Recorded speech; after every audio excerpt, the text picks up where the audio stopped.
All right. It's now recording, and thank you for those of you who joined us.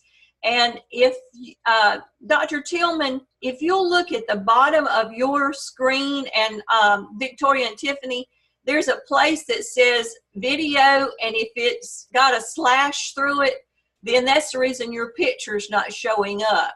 And if you just hit, then your picture will show up. So those of you, I went through one whole class session like this, and I couldn't figure out what was wrong. Finally, one of my students told me where to look. So I was so grateful. So I felt like I'd learned a lot that night. Now, I'm eating, but I'm on video. Is that okay? I have no problem with that. You do what you need. Sometimes I get the video away so y'all don't have to see me eat, but I'm really hungry. Please eat. I have no problem with that. Okay. Can you, I don't see my picture up there, so I don't know if I'm on or not. You are. You are. Okay. I see you, so you are on. Okay. Yeah. I can't see myself. Okay. But I logged on. Okay. You're on, so we're good. All right, we were just talking about earlier some of the issues that I'm having trouble with opening some of your documents. And I tried something, and I had told some of you earlier, I actually talked to my son to see what was going on, because he works in television and he's working with computers all the time. And Sally's husband and my son came up with the same decision, that there's something with Blackboard that is causing me not to be able to open some of the links, because in Blackboard, sometimes if I can do the download and hit enable editing, I can open your documents. Sometimes I can't even get it to download to where I can get to that point.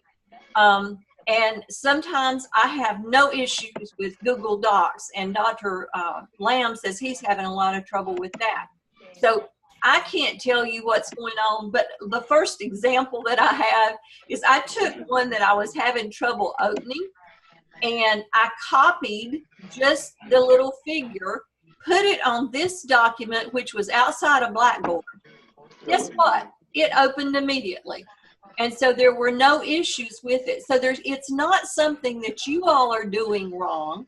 And I don't think it's anything that I'm doing wrong. I think there's just some kind of glitch with something happening. And so I don't know what task stream will be like. So that's the piece. If I knew that task stream would open them immediately, then you'd have no issues. But I cannot remember what task stream, whether it has you download it, because if you download it, then you can probably. But I cannot remember whether task stream does that or not. So I just want us to make sure that we do as much as we can. And part of the time, it may be better for you not to put a link if it's just a document and not pictures. It may be better for you to attach the document, like attach the agenda or attach the notes that you made, or attach things rather than have a link to them. And that way it cuts down on some of that. I think that's probably what we've had more of in the past, and maybe just save the links for things that's going to be pictures, because that's where you don't want to get to the point that you have too many things that will take up a lot of space when you get to task stream. So when you say attached, do you just mean like the actual document itself? Like you would just, like, for example, my annotated bibliography. Now that's one that you would definitely do a link for, because it's so many pages probably. But I would probably, if we're having the issue we're having, I would probably copy and paste. I would still label it, if you wanted to put it in the appendix, I'd still label it Appendix A, and then I would just copy and paste it and not have a link for it. Okay, so that's not going to become because I thought Dr. Tillman had said that it will become a problem if it's too many pages.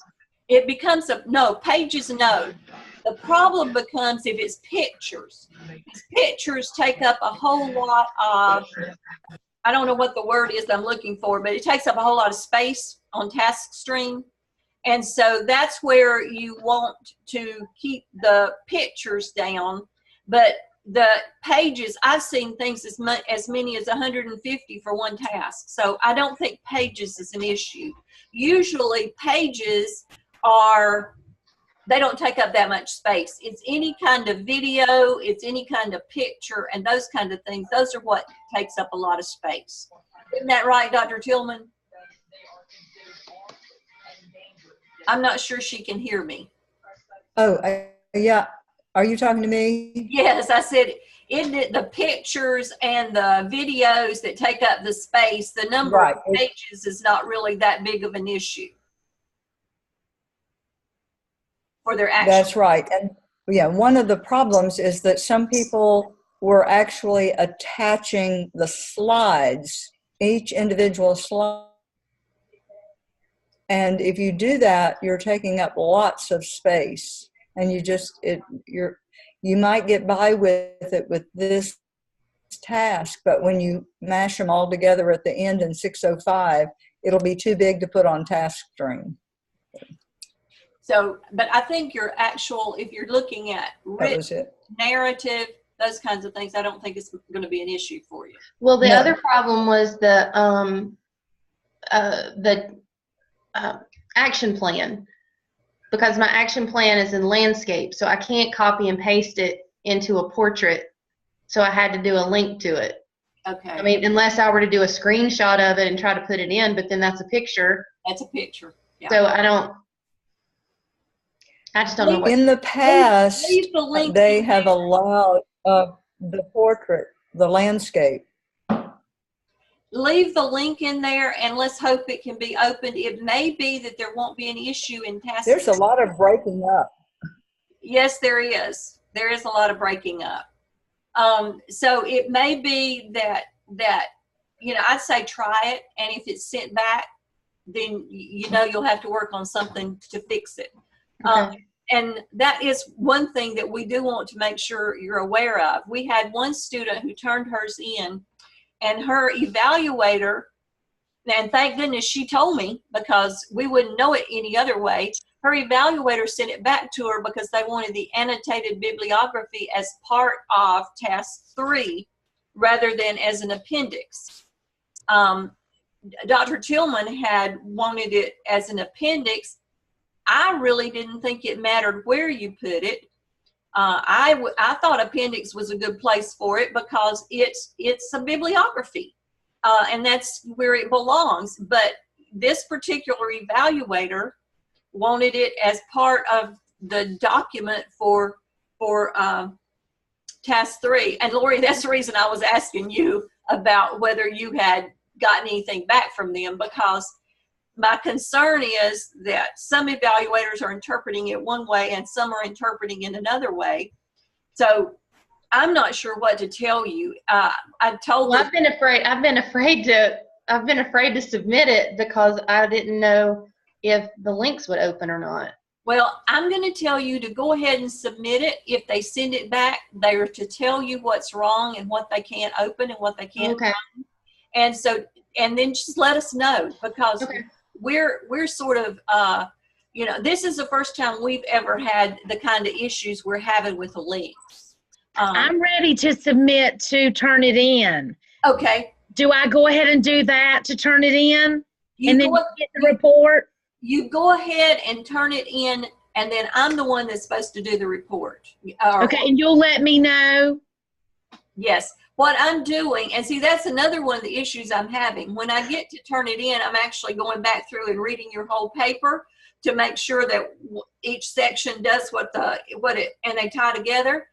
And it will not let me open hardly anything and turn it in. At least it hasn't on the first 2 that I've done. So I don't know what's going on with that. And that's what made me really think, okay, it's this program issue, Are you using old Blackboard or new Blackboard? Oh, I'm using new Blackboard. Okay. Yeah. I thought maybe because I know you'd mentioned earlier the old Blackboard, I thought maybe if it could be that. No, they won't let us use that. They want us to always use the new blackboard because that's where your shells are located. And so, you know, I don't know what's going on. We haven't had these issues in the past. So anyway, what I'm telling you is if your evaluator tells you to move something from an appendix to within the paper, do it. Just let us know that they've asked you to do that so we'll be able to figure out what's going on.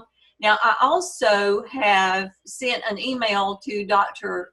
Lamb for clarification because, you know, when I look at that rubric, you can interpret it two ways. And so I'm asking him, does it really matter where you put it? So if it's there and it can be found and you allude to it in your narrative, I don't see that as being an issue, but some evaluators may see it as an issue. Bottom line is you want it passed. So if they send it and that's the only thing they tell you to fix, fix it. And then just let us know what's being told, because sometimes things get changed over the summer and we're not necessarily aware of it till we get into it and we find out when it's actually being scored that some things have changed and interpretations have changed a little bit. So don't be angry with us. We've done the best we can to advise you in what we know, but at the same time, we're willing to say, okay, this has changed and this is what we're going to do now. So, you know, we're doing the best we can to make sure that we get you through, and we will get you through, because that is a very simple thing. You copy and you paste and you put it at the end of your narrative for that particular part of the prompt, and then you just move on. Okay. I just called one of my friends who's in another section with Dr. Lamb. He's already done Turnitin and Task Stream, and I just asked her if she put her annotated bibliography in an appendix or if she put it in Task 3, and she said she put it in Task 3. Okay. So I just thought I would let you know that she was in Dr. Lamb's and she got her report back the next day. Okay. Okay. So I don't know if that tells us anything, but because I guess it depends on the evaluator. And it may be that, you know, I'm not real sure who the evaluators are. I used to know who they were, and someone used to be working with them, but I'm not sure that that's occurring. And all I think they've got to go on is the rubric. So what does that mean, put it in Task 3? It means that where you've done your, like I've read yours recently, where you've done your narrative, where you've done your lit review, at the very end of that, you copy and paste and label it annotated bibliography, and then you put that there, and then you go on to prompt 2. Okay, so I'd need to change my page numbers if I did that. You need to change your page numbers, and you need to delete that as an appendix. Okay. But would you also cite those in your references too? Yes. Yes. You will have to cite them in your references. Well, they were decided already. Okay. I couldn't remember if I did that or not, actually. Well, you probably did, because you would remember to do that. But yes. Can we submit this to Turnitin cited them because on your page, on your shell, to the Turnitin check? You put it in Turnitin check on the class shell, not the internship shell. Okay. And so far, the 2 that have been turned in to Turnitin, it's been like a 11% originality. So, I mean, that's really good. It has to be under 40. I'm ready to submit, but I just didn't submit because I couldn't figure out. And I talked to Dr. Tillman Sunday or last night and asked about it. And I said I would just wait and ask you in class actually where I submitted. Yeah, you submit it to the class shell under the Turnitin for the AAPTEL. Make sure you get it in that one, because there's one further. And then when you do that, that's all you do. And then we run the report. And then I'm reading it one last time to make sure it goes through. And then I'll write you some comments.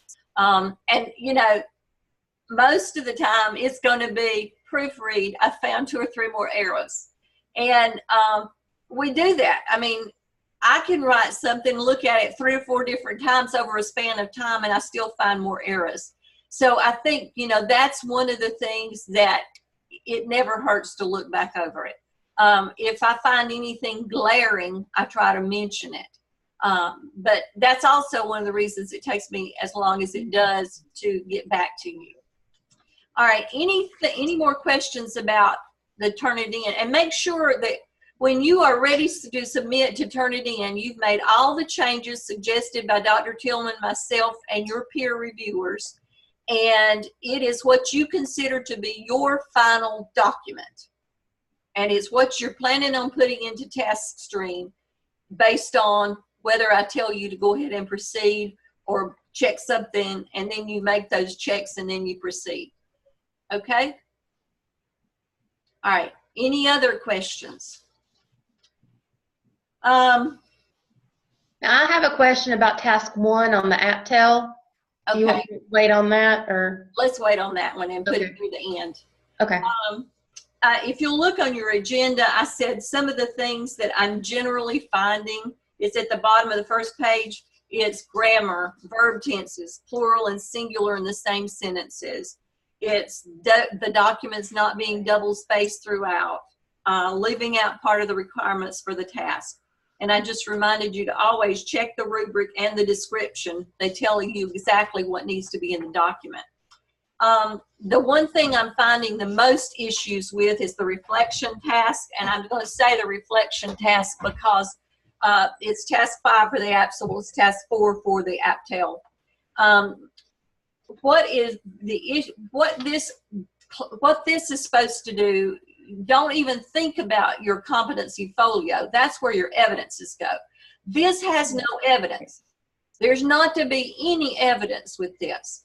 This is where you're sitting there and you're thinking about what you've done in your internship, what you've done with the artifact, and I'm using artifact for the term for the whole AAPTEL, all of it together.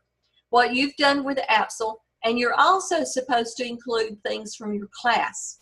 And that can be your readings that you've done, and you know, a lot of those you've used in the AAPTEL, but you referred more to the AAPTEL and you've not mentioned the class. But what this is supposed to do is for Gardner-Webb to look at and say, okay, all 3 of these tie together and this is how, and all of these have helped this person become more confident in communication, in change management, in whatever those competencies are. So the one thing I'm finding most often left out is anything connected to the class or to our Zoom sessions or things like that. So just remember that that's what you're doing. You're tying it all together. I guess if you worked on your national boards, you had to do a lot of reflection. Get back in that mode and try to tie all the pieces together. Now the competencies that were listed in the syllabus at the first of the semester, there's a lot of them that's overlapping with what you did last semester, because communication was listed again, change management, judgment, but it also has personal ethics and values, personal responsibility, responsiveness, results orientation, and sensitivity. So the bottom line is those are the ones that the syllabus says you're to focus on. Some of those are the same ones you were to focus on in the AAPTEL. But the bottom line is you've got to have something to go in all 21 of the competencies when you get to the competency folio. So you have to have reflected on all 21 of them also. So make sure that any you did not cover in the AAPTEL, you cover in the AAPTEL. And you don't, you know, the main thing is we've got to make sure that you get all of them. So you did 12, and even though this lists 9, you may have a different 9 in order to get all 21 of them. This would be what would be used if you were doing it in a 5-semester program, where you would actually do the 1 per semester until you got near the end. So just make sure that you look back and see what were your 4 that you chose, and make sure you cover all of the other ones that you have not covered for this last part. All right. Dr. Todd, Dr. Todd, an example would be relationships. They are actually the OMA and the SKIP. So in order for them to do a relationship one, it's going to have to be open-ended. So I don't want them to get confused, because when they go to relationship, it doesn't list either the AAPTEL or the AAPTEL. Yeah. So in order to do one, they have to do open-ended. And that is very true. And Dr. Tillman uses that diagram. I don't use it because the bottom line is you got 21 you got to deal with each semester. You have to have one evidence for all 21 each semester, because you're in a 3-semester program and you have to have 63 by the end of this semester. So I don't really focus on those pieces like she does, because she's working directly with the competency folio.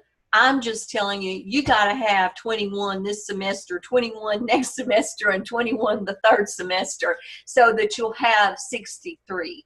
And that's what's really, really important. Okay? And thank you for clarifying that, Dr. Tillman. All right, Lori, let's get to your question about the AAPTEL Task 1. Okay, so I went ahead and posted it on the discussion board, but I was having trouble with the checklist. Okay. I know that there were 2 that were offered, in the example that Dr. Lamb gave us. And but what I ended up doing was just going to the North Carolina evaluation instrument, and I kind of took the rubric from that and made it into a checklist. Okay. Because there's a section. Does it match your research? Well, all of the research can be tied to that. It's not the wording. See, you're doing it backwards. You're doing it backwards. Well, I didn't do the checklist until after I did the research. Yeah. Okay. But I mean, okay. I don't know, and that's why I'm asking. I know we're not supposed to develop it ourselves. And so, because Dr. Lamb said it was not to be anything that we made up, that we had to get it from somewhere else. And so I didn't really know. And so when I noticed on the evaluation instrument that there is a whole section on teacher leaders in the classroom and teacher leaders in the school, it seemed to me to be logical that you would use the instrument that North Carolina provides. But I didn't do it. I mean, I didn't go back and try to tie it into I could see where my research and the things that it said in there tied into that, right. But I didn't actually write anything about that. Right. And so I didn't know exactly what to do about that. I mean, I was thinking, I didn't know if I was completely on the wrong track or, what. So that's what I kind of wanted to ask you about. In the past, we have never told you had to use a document that was already in existence. In the past, if your system did not have one, you created it. You created it from research. So, I think Dr. Lamb is thinking about Charlotte Meck because that's where he worked. And I think as a school system that large is going to have a lot of these checklists already developed that people can use. But if you're in a school system that's rural and smaller and doesn't have all the personnel, chances are you're going to develop your own. And I think it's pretty smart to look at the North Carolina or the South Carolina evaluation instrument and see what they are, because North Carolina's is tied right back to McRail. I can tell you that because I was working when they were coming up with the teacher instrument and the principal evaluation instruments. I actually served as a trainer for the principal evaluation instrument when it first came out. And so McREL came in and did it. So if you had any McREL research, you've got the research that ties directly to North Carolina. Now, I don't know that much about the South Carolina one, but you know, the systems that don't have it, yeah, I think you're fine to go and use what you've got available to you, which with those sections, the key to look for is, are they observable? Is it something in a walkthrough that you can observe? Mm-hmm. And if it is not, then you probably want to add some pieces from your research, and that's where the Todd Whitaker and Linda Darling Hammond and the other one that I'm drawing a blank on. Marzano. And a lot of Marzano's is things you can observe, or are things that you can observe in a classroom. So, okay, well, so I posted it, but if it's wrong, you'll just tell me, right? I'll give you my opinion. Yes, and I can go back and fix it. And you can fix it. Yes. Okay. All right, that's a good question. Thank you. Anything else about task 1? Yes, Lisa. I'm a little confused because in reading the instructions, it says the candidate will develop a visual checklist. You're correct. Amen. Amen. That's what we've always done. Well, and I work right. in county, and it's a large county. There are lots of documents. But I also, in thinking about it, I was concerned because when we're thinking about doing the Turnitin, if we turn it in and it's something that is readily available in the county, isn't that going to alter our Turnitin grade? It should. Okay. And remember, I think that's the reason they give you up to 40. Okay. It's just got to be below 40. So I think you know, the lower score, the better off you are. But I think that's the reason that they do that. But you're exactly right, and that's the reason we've always said use Marzano, use Darling Hammond, use Whitaker, and develop your own. But I didn't make that up, didn't he? He said that in that meeting. Yes, he did. We were not to make our own, that we were to find something that had already been done and was research-based. We were not to reinvent the wheel. Isn't that what he said? I think you're correct. That's the way he did it. But I think that he was also thinking about some of these large systems that have all those pieces in place, but a lot of school systems don't have them. And so I think you were very smart to go back and look at the McREL model. Which is what's being used on you right now. And so, yeah, but those are good questions. And Lisa, you're exactly right. It does say develop. Okay, any other questions?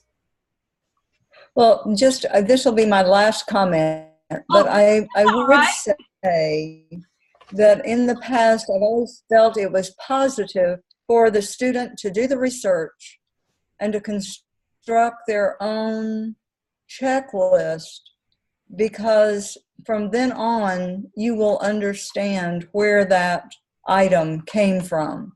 If somebody hands you a checklist, it's just like when we hand you a program manual, you don't really understand it because you haven't read it word for word and you didn't develop it. But if you develop it, it's yours and you understand where it came from. And it's legally defensible when you're talking to a teacher about dismissal based on what you observed.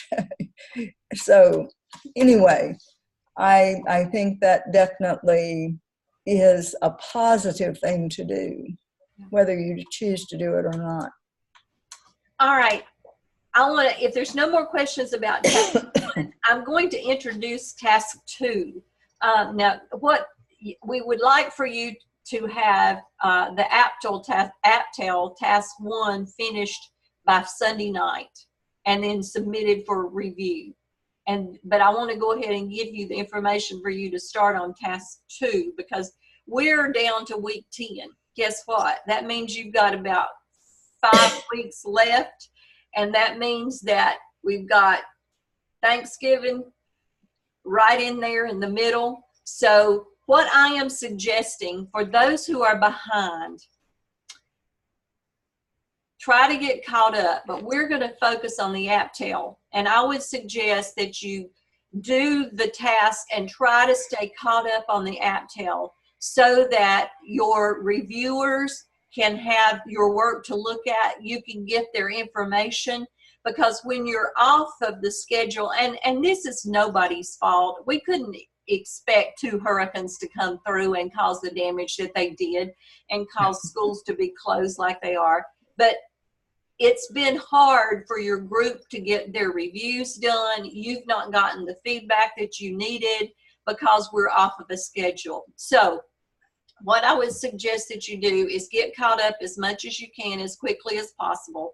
Dr. Tillman and I are going to be reviewing your documents, and we'll give you information and send them back. I always put mine in the comment section of where you get the points for, so it's not a lengthy, you know, I generally look at it generically, and I'll point out a few, I'll give you a few if there's just certain things that stand out, like you've left out words, or there's a phrase missing, or you have a sentence phrase fragment, then I'll point those things out. But Dr. Tillman does a really good job of helping you track what needs to be changed. And so what I'd suggest is just get caught up as quickly as you can to be able to do what you need to do. But let's try to do the AAPTEL and stay on schedule with it. One student did ask, and I'm going to go ahead and address it now. What are my options if at the end of the semester I can't get it all done? Well, Dr. Tillman and I prefer not to think that way, because we're convinced that you can get it all done. But there may be some family circumstances and things that have happened that have really put you far behind. And we understand that. Life is full of surprises, and many times the surprises are not pleasant surprises, but we have to deal with them and move on. So if I will give you up until the day before I have to have your grades in. And if you cannot get it done, but you lack just one task or a part of a task, then I will give you an incomplete. But that means you're going to have to work over your Christmas holidays. Because what I will do is, if any of us as instructors give an incomplete, we have to go through and create a contract with you. And in that contract, we have to tell you what has to be done, and we have to give you a date for it. Now, the bad part about this is I always do it between one semester to the next, because I know going into the next semester, if I give you longer, you're just going to get more and more overwhelmed because you're trying to finish up the first one, and then doggone, you got 2 more to do. So I give you a short span of time. It's about a month. There's about a month between the 2 semesters. And then I will look at when the next semester starts, and I will, whatever amount you have left to do, whether it's 2 tasks or 3 tasks, I will tell you when it has to be done and when it has to be placed on task stream. And then, and when you get it all together, you put it on task stream. So I will work with you if it gets to that point. But I really believe for most of you, you can get both of them done. But it is an option, and I wanted you all to know that so that you can quit worrying so much about it. So if you just get overwhelmed and you can't get it done, then I can give you an incomplete. You will have a month between the 2 semesters to finish up what you have left to do. The bad part, and this is really the bad part, if you do not meet those deadlines and get it done by the time it has to be done, the university changes it to a failing grade, and then you're kicked out for a while. So that's why you really want to get it done as much as possible. But like I said, there are reasons that sometimes you have to do something a little bit different, and that's why the incomplete is there. That's, for those unusual circumstances, and I certainly don't mind creating the contract if there's good reason. So Dr. Todd, I have one quick question. I was just looking in Blackboard, And when I click on AAPTEL discussion board for task 1, it takes me to the APSL. Okay, I need to check that then. When it's got AAPTEL and I click on the discussion board piece, it takes me to the APSL where there's like 40 something things already posted. All right. You just have to look below that. Keep scrolling down. I did, but hang on. I'm going to look at mine. I don't have that. After APTEL Task 5 is the APTEL Task 1. Okay, hold on just a second. I don't know how I got out of something else. Anyway, I just wanted to okay. If I click on AAPTEL Task for Review discussion board. All right. And I click on that, it takes me to the APSL. All right, keep going down. Lori's exactly right. They're both right there together. And if you hit the APSL, it will take you to APSL 1. If you hit AAPTEL, it will take you back to the top. Keep going on down, and there should be an AAPTEL Task 1. See it? I'm getting there. Hang on. Okay. It's down at the, okay. I'm sorry. That really confused me. I was like, I'm going back to the APSL. Sorry. I'm so glad you asked the question because I had forgotten what it did. But Lori, thank you very much. Well, I was looking to where submit it and I couldn't figure. I'm sorry. See, I thought task 1 was due this past Sunday. And so I stayed up till midnight to finish it. I didn't know it was Sunday. You're ahead. That way you can get onto the test too. Okay, I apologize for the interruption. No, I'm glad you asked that because I am sure that if you had the question, others will have the same question. So that way we've got it. And I had forgotten because it's been a while since I looked at that. And I had forgotten that it goes back and you just have to keep going down until you find the right one. All right. Anything else about task 1? Kelly? Yeah, I do have a question. Like I logged on and then I hit the new Blackboard and then the course, but it's not showing me on the side anymore. Like the AAPTEL, like nothing on the left side is showing. What am I doing wrong? You've hit something because if you hit something on the corner, it hides that side. I got it. Okay. Thank you. Okay. Because I've done that before. And okay. So that's the reason I knew exactly what had happened there. Okay, right. Thank you. You're welcome. Any other questions? Okay. All right, let's talk a little bit about task 2. We've got about 20 minutes left. All right, you're going for task 2. This is going back to data. So you're using the checklist that you created in task 1. You're collecting data in your school that will help you identify gaps between teacher practices and researched best practices. You are to collect this data over a period of 5 days, and it's 5 routine days is what it says. Now, I went in 3 different places to put all this information together for you. I went to the original information about the APSL, the AAPTEL, and then I went to the rubric and I went to the description. So that's where I'm getting, and I tried to put it all together so you would have it in one place. So it's asking you to do this for 5 days, and you're assessing the observable practices in the school. The information is to help you identify specific areas where teacher empowerment might improve academic growth using the identified gaps.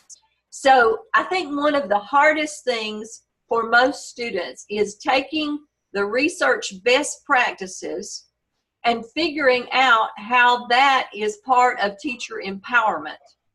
And if you go back to what Dr. Lamb said, is there's 2 parts of teacher empowerment. One is in the classroom and they're using the best strategies. And the one is in the school or the school district where they're actually showing leadership among the teachers. So That's what you're trying to do, is identify specific areas where the teacher empowerment might improve academic growth using the gaps that you've identified. So after you get your data, you analyze it and you create a needs assessment that addresses needs in the 5 areas addressed in the Task 1 literature review. And I put those on the next page. In your narrative, you are to describe how'd you collect your data, and what was the criteria in the process of identifying the gaps between the practices and the research best practices that you introduced in Task 1. And then the 5 areas that you're to address in your narrative, and you're to use APA format and referencing sources identified in the Lit Review when appropriate. Those are building efficacy and empowerment among your staff. All of this is in your research. Results-oriented professional development, recruitment, placement, and mentoring of school staff, approaches to or for evaluation of school staff, and then the teacher leadership and decision making. Now, a lot of the gaps that you're going to identify in the classroom practices is going to fit in the teacher leadership and decision making and the results oriented professional development, because when you identify the gaps, that's going to tell you it's things that your school needs to work on and the teachers need to work on. Most likely you're going to be involved with mentoring the school staff more so than recruitment and placement of school staff. And then like we talked about before, you don't have much of a choice in how you're evaluated. The state's legislatures and state school boards determine how that is. So those are kinds of things, and you have to look at the data you've got and figure out where it goes, and then go back and look at your research in those 5 areas, and you just try your best to intertwine it. Dr. Tillman, do you have anything else that you want to add with that particular part?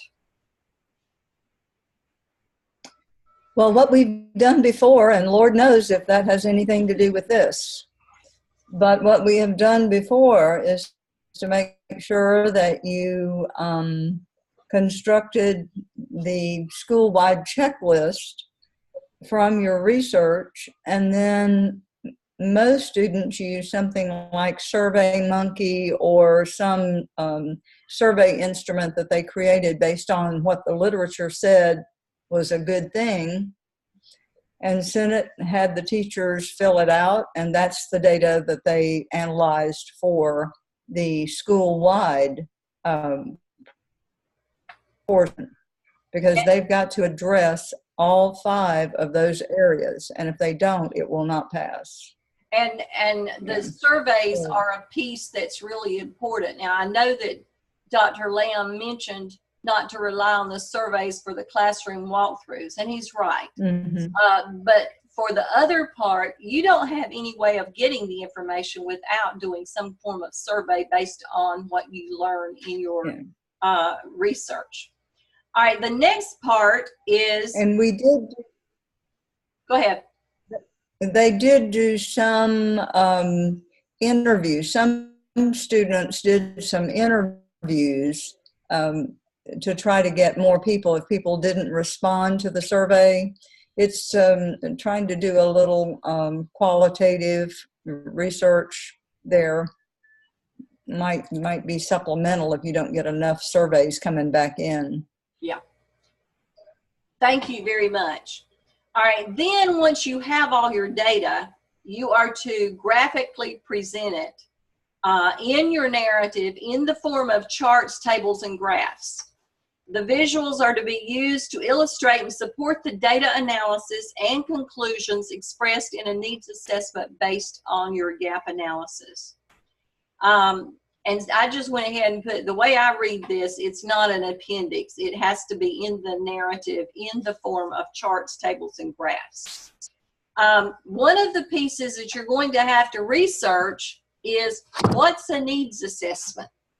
And so when you do that, you're going to find examples of some surveys that you can give to teachers that will help get the information about the results-oriented professional development, some of the other areas. So I've got down a little bit further in the paper, in your agenda, what a needs assessment is. So if you'll skip the task 2 part, that middle section, in your syllabus you have some definition of terms that you need to know to complete this task. And I have copied the 2 that apply to task 2 below. The needs assessment and the definition of that's in the syllabus, it's a systematic process of gathering information that's appropriate and sufficient to develop an effective educational program that addresses the group needs and wants. And then the gap analysis is the difference between current knowledge and practices and what is research-based. So those are some pieces that you're going to have. And then one of the things that I put for you as a reference is an example of a needs assessment that DPI uses, and they ask your schools to fill out. And I think probably it's part of Title I. It may also be part of, if you're trying to get grants, it may be something that you have to fill out. It's very extensive and extremely long. So I'm not suggesting you use that. I'm suggesting that you look at that to see what one looks like. So that's a piece there for you to look at. Now let's go back up and look at what you have to be proficient on this task. You have to clearly describe your data collection strategies and findings in the process of identifying the gaps between actual practices researched and introduced in task 1. And thoroughly cite best practices, literature review sources, and analyze the gap analysis to create a needs assessment in all 5 targeted areas.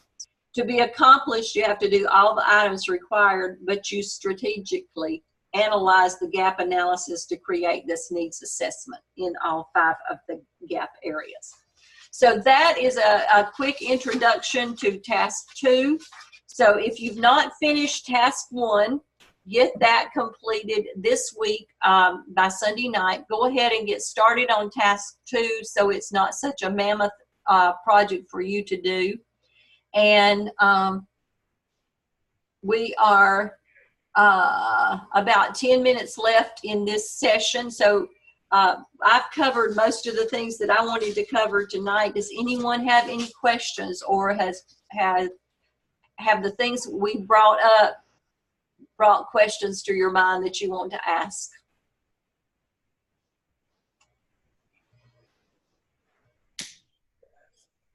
No questions?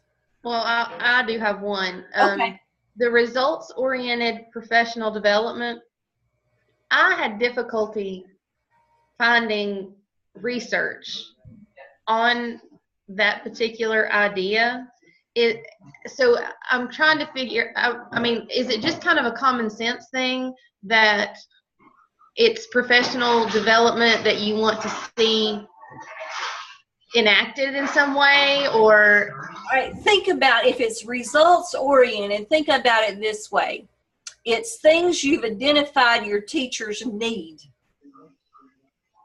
and it's the things they need to do a better job in the classroom, to make sure it's, you know, when I was a principal, I knew that my teachers were lacking in certain skills. And at the middle school level, I think it was Chris that was one of the training pieces that they recommended all teachers have. It was, what is it, content reading across the curriculum or something like that. And so we did that one for all of our middle school teachers, but we also went for any other teachers that were interested in it. But it was because we knew that reading was an issue and everybody needed to improve their reading. And so we concentrated on getting strategies for teaching reading and for teaching children that had difficulty with reading. So it's, when you look at your data, and you also have to think about the school where you're working, because in order for you look at where, and you just did that in the last task, I mean the AAPTEL. You look at where your students are performing. You look at what your teachers are doing. You see a gap in the way they're teaching things. They're not using the best research-based strategies in teaching.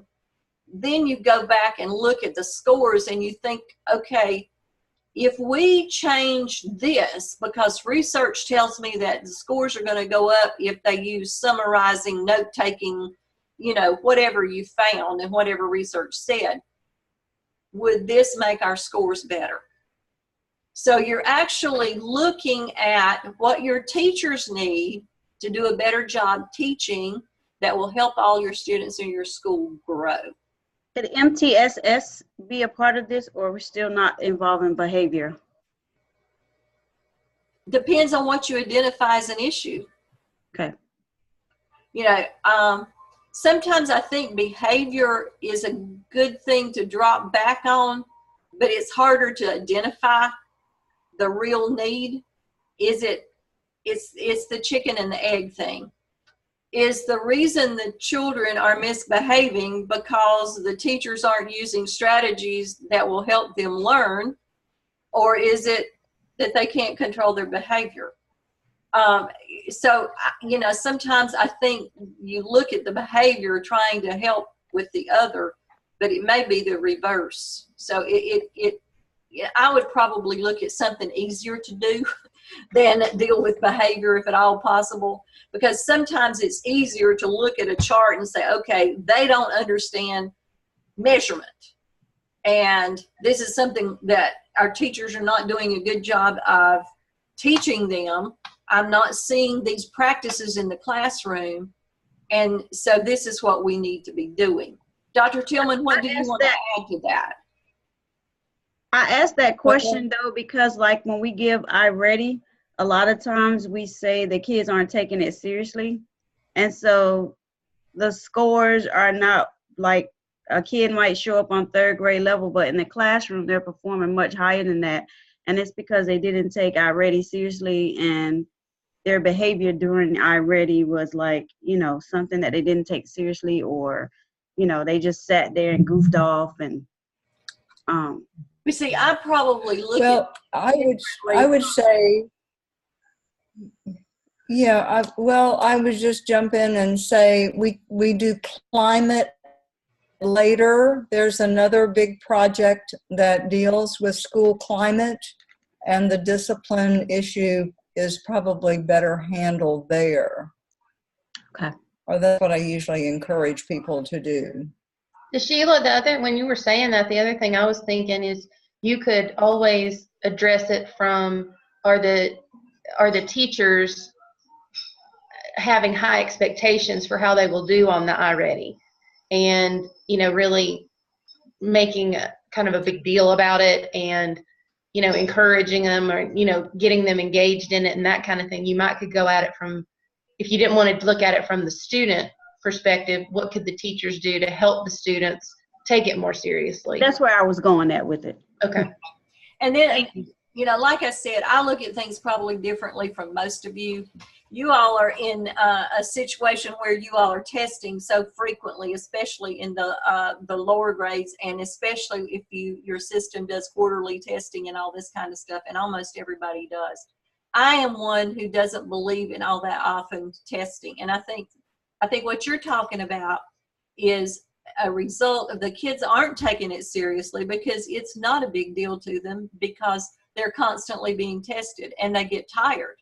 You know, if they realize they just had a few days at the end of the year that they had to do things and do it as well as possible. But I suspect I'm preaching to the choir instead of the congregation.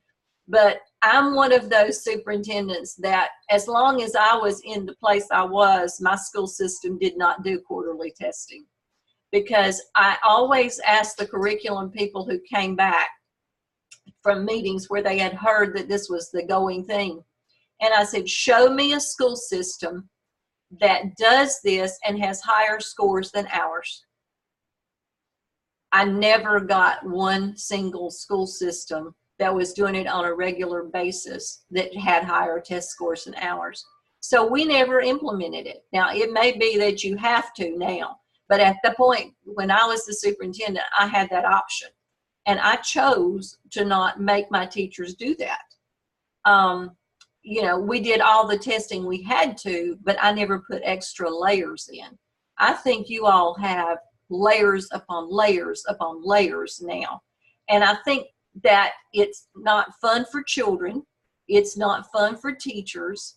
And at some point in time, we've got to go back to where school's fun. You know, children need to want to be there. They don't need to feel like they've got to be on exhibit all the time. And, you know, that's one of the things I would say to you as a school administrator is think and look at your overall school. Is everything you're being told to do in the best interest of your teachers and your children? And know the difference between what is required and what you have options on. And if you have options on things, talk with your superintendent if they are trying to make it required and find out why they want it required.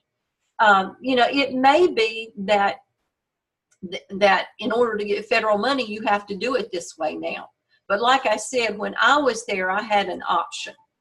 And I chose not to add that extra layer of testing. I still feel that it's really important that children have fun and that teachers also have fun and that we're not constantly bombarded with testing. But guess what? I'm old, so but I really think it's important. And if there's ever any time that you all can get back to that point, I think it's extremely important that you do it.